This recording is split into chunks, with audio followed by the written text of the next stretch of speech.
Bon, en fait, là, ici, on peut voir le fameux mètre ligne. Ici, on a un mètre ligne de, c'est 1 pouce et quart. On a deux autres mètres lignes à ma gauche d'1 pouce. Quand je parle des 5-16, c'est ça ici, la partie molle. La partie qui relie les arbres entre eux autres. Autrement dit, les chalumeaux sont installés à même le 5-16, qui lui, par la suite, est raccordé à, on appelle ça en bon français, un muffler, une admission, si on veut, qui est sur le mètre ligne même. Ici, on a la broche qui donne le niveau du mètre ligne. Tout ça s'en va directement à l'arrière de la station de pompage. Puis là, on va aller voir à l'intérieur. On va voir exactement qu'est-ce qui arrive avec l'eau, qui arrive du mètre ligne. Bon, bien, bienvenue dans notre station de pompage. On a deux stations de pompage principalement. On a une grosse station de pompage qu'on a plus petite. La station de pompage ici, on a un réservoir d'eau d'érable. Toute l'eau d'érable est acheminée des deux stations de pompage dans ce réservoir-là. Vous avez vu à l'extérieur des mètres lignes. Les 3 mètres lignes arrivent ici à l'arrière. Les deux 1 pouce sont ici, puis ici on a le pouce et quart. Cette grosse affaire bleue-là, ben, c'est ce qu'on appelle le relâcheur. Lui, dans le fond, sa job, c'est parce qu'il faut savoir que là, dans les tubes bleus, présentement, on trouve le vide. Il faut trouver une façon d'enlever le vide, et récupérer l'eau, et la mettre à la pression, si on veut la pression ambiante. Parce que c'est un peu le travail du relâcheur à ce moment-là. Quand le relâcheur est plein, on a des contacts ici. On a 2 contacts de bas niveau, un contact de haut niveau. Aussitôt que le liquide à l'intérieur atteint le contact de haut niveau, il y a une pompe submersible à même le relâcheur qui va pomper l'eau ici, va passer par le clapin tout autour, et l'eau va passer par un compteur d'eau, s'en va directement dans le bassin. Donc on peut voir même sur le dessus du bassin, là. Actuellement il y a déjà de l'eau dedans. On a 2 types de pompes ici actuellement. Ben, on a une vieille génération de pompe à palette, mais on a une nouvelle génération de pompes. Ici, on a une pompe CDL à palette. Vous entendez, c'est bruyant, mais quand même pas si mal. C'est une pompe à haute efficacité énergétique avec on appelle ça une drive. Donc, elle va moduler en fonction du vide qu'on va obtenir dans le bois. C'est tout raccordé à notre système de monitoring. Juste pour le plaisir des oreilles, il faut faire entendre l'ancien modèle. C'est une très bonne pompe, on la garde comme spare, mais c'est pas la même chose.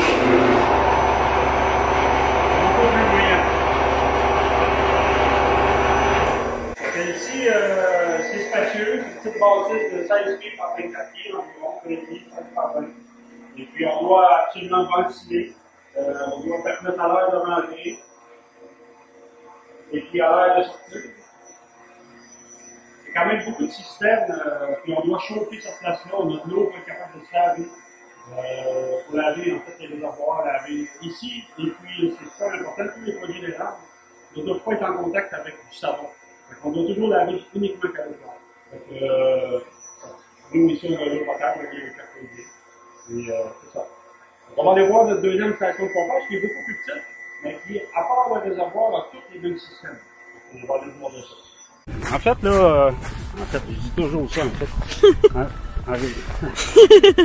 Mais on a une deuxième station de pompage parce que la pente du terrain naturel ne permettait pas de s'en aller à l'autre station de pompage. C'est un peu le principe. À toutes les fois qu'on a une nouvelle section qu'on veut entailler, il faut se poser la question, c'est où le point le plus bas, tu sais, pour mettre la station de pompage. Puis il faut tenir compte que ça a l'air de rien, mais à partir de la cabane à sucre à la nouvelle station de pompage, on a 780 pieds. Fait qu'il a fallu amener et le courant, et l'eau, et c'est quoi ça, des dindons? Une benne, oui. Et là, des dindons sauvages dans le rang.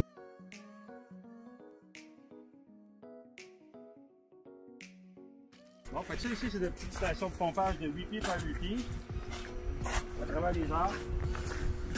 On a nos 2 mètres lignes. Ici, c'est notre système qu'on appelle le RO.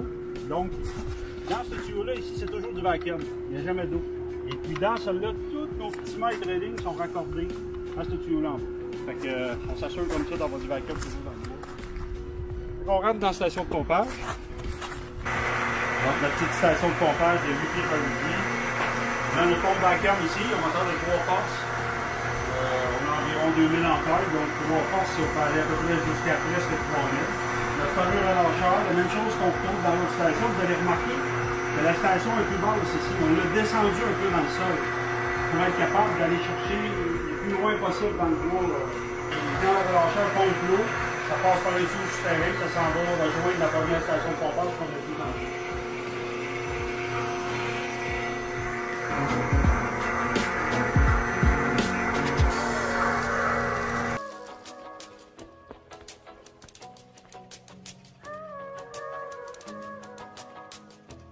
L'eau, quand elle part de la station de pompage, en fait, là, elle est pompée de la station de pompage, mais elle s'en vient pas de l'eau d'érable dans aucun des bassins. Elle s'en vient directement à l'osmose.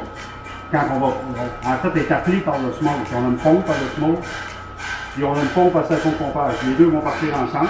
Et puis là, à partir de là, le séparateur, il va envoyer une partie de l'eau aussi, qui est dans les bassins de filtrat, qui vont servir éventuellement à relaver la membrane. Puis on va avoir du concentré qui vont aller dans les beaux tanks juste en arrière. Qui eux sont réfrigérés. Ça nous permet de garder l'eau froide longtemps. Elle se conserve plus longtemps.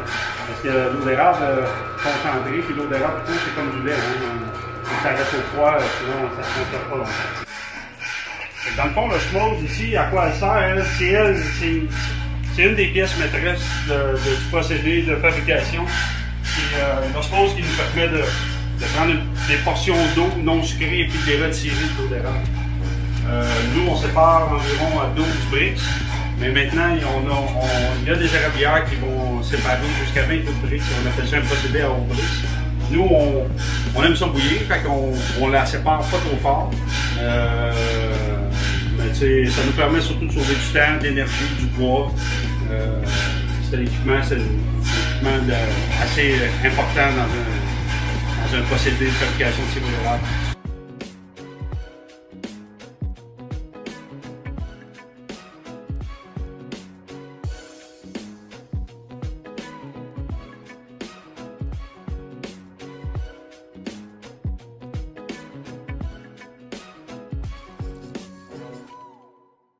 Ha ha ha ha ha!